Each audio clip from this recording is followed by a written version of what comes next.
Rite de veuvage, perquisition de domicile ou acte de violence, la maltraitance des veuves et leurs enfants constitue une violence des droits de l'homme et nombreuses d'entre elles ne connaissent pas leurs droits. La veuve, c'est celle-là qui aura été légalement mariée et qui aura perdu son époux. Certains peuvent penser que le fait d'avoir fait des enfants avec un monsieur sans être marié, on peut devenir veuve. Bon. D'une certaine façon, peut-être au niveau de la culture, on peut en parler ainsi, mais point de vue légal, on s'attend à voir un acte de mariage préalable. C'est à partir de l'acte de mariage qu'on peut dire d'une femme qu'elle est veuve.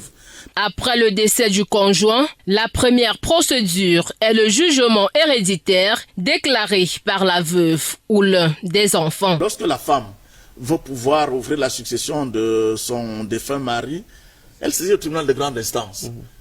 Cette juridiction ne tient pas compte de ce qu'il y a eu des antinomies dans les familles.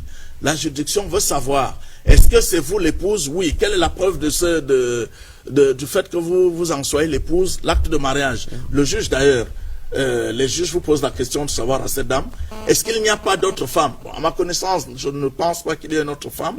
Je crois que je suis la seule et puis on entérine et on n'a pas besoin. Par contre, lorsqu'on se retrouve au niveau de la chambre civile, le droit local, et là c'est au premier degré, donc tribunal de première instance, vous avez forcément besoin d'un conseil de famille qui vienne établir de ce que vous êtes l'épouse légalement mariée. Le rite de veuvage, d'après l'avocat, reste un droit coutumier et la veuve peut s'en passer.